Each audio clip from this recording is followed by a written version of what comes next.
নমস্কার বন্ধুরা, সবাই কেমন আছো? আশা করি যে যেখানে আছো সবাই ভালো আছো, আর আমিও ভালো আছি। নতুন একটি ভিডিওতে সবাইকে ওয়েলকাম। তো আজ শনিবার, আর সকাল থেকেই বৃষ্টি শুরু হয়ে গেছে। দেখো দাবার মধ্যে কেমন জল পড়ে জমা হয়ে গেছে।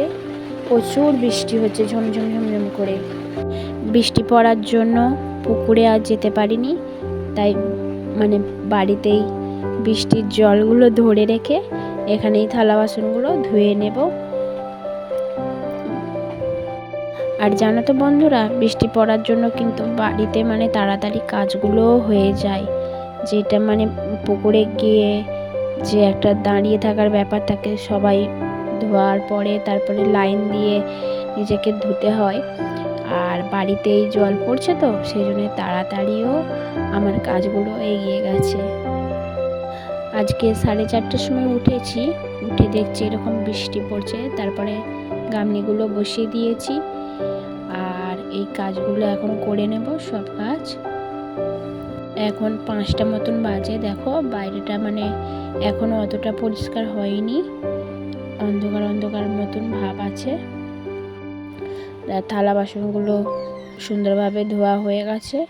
এবার জামা কাপড়গুলো ধুয়ে নিচ্ছি। এখনো হালকা হালকা বৃষ্টি পড়ছে, সুন্দরভাবে জামা কাপড়গুলো ধুয়ে নেব। আর তেমন একটা জামা কাপড়ও নেই, অল্পই সামান্য কিছু জামা কাপড়। তো চলো ভিডিওটি দেখতে থাকো। আজকের আর রোদ হবে বলে মনেই হচ্ছে না, তাই জামা কাপড়গুলো রান্নাঘরেতেই মেলে দেব ভাবছি। বৃষ্টি থামবে না, একটু থামছে আবার হচ্ছে, একটু থামছে আবার হচ্ছে, এরকমই হচ্ছে। তো দেখা যাক কতদূর কি হয়।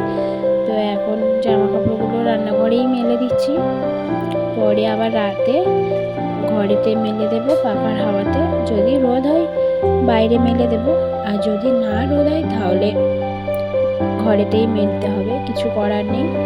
এইভাবে এই বর্ষা কদিন চালাতে হবে তো বন্ধুরা। আর এই যে রাস্তার ইটগুলো তো খুব স্লিপ হয়েছে, কদিন বৃষ্টি হয়েছে তাতেই কত শ্যাওলা পড়ে গেছে, একটু পা দিলেই হড়কে যাওয়া যাচ্ছে।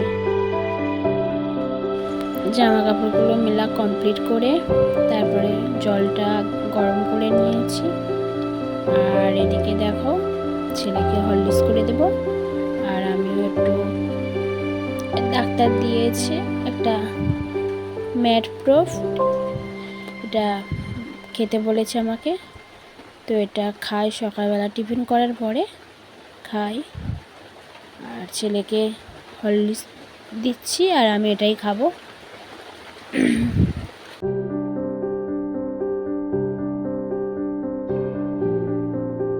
তারপর রেডি করে ছেলেকে হরলিক্সটা দিয়ে দিয়েছি, ও ওখানে বসে খাবে, আর আমিও এদিকে খেয়ে নেব।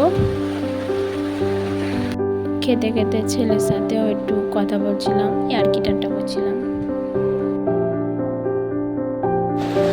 আর তারপরে বৃষ্টিটা একটু থেমেছে, সেই জন্য জানালাটা একটু খুলে দিচ্ছি। জানালাটা আমাদের সবসময়ই খোলা থাকে, বৃষ্টি হলে তখন জানালাটা দেয়া থাকে। আর ওই দিকের জানালাটা খুললাম না, একটা বন্ধ থাকবে, এই দিকে দুটো খুলে দিয়েছি। দেখো তাই এখনো হালকা হালকা বৃষ্টি পড়ছে।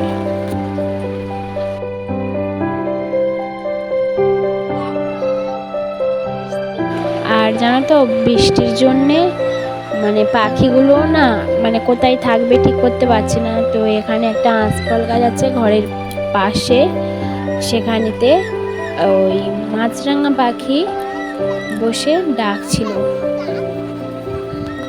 অনেকক্ষণ ধরেই ডাকছে। ওদের তো আর যাওয়ার জায়গা নেই। আজকের আর বাবুকে নিয়ে স্কুলে যাওয়া হয়নি, বৃষ্টি পড়ছিল ওই জন্য নিয়ে যায়নি। তারপরে স্নান টান করিয়ে নিলাম, শরীরটাও খারাপ, জ্বর জ্বর মতন ভাব, মনে হচ্ছে জ্বর আসবে। আর ওকে স্নান করিয়ে নিলাম, তারপরে একেবারে ভাত খাইয়ে দেব। আর ওকে ভাত দিয়েছি, ডাল সেদ্ধ দিয়েছি, আর ওর লেবু চাইছিল তাই লেবুটাও ওকে দিলাম। আর এই বাটা মাছের ঝোল করেছি হালকা পাতলা। যেহেতু বৃষ্টি পড়ছে তাই দুপুরবেলা ঘুম পাড়িয়ে বিকালে খাবারটাও করে নিলাম। গোলা রুটি করেছিলাম আর আলু ভেজেছিলাম। তারপরে সন্ধে হয়ে গেছিলো, তো সন্ধেটা দিয়ে দিলাম।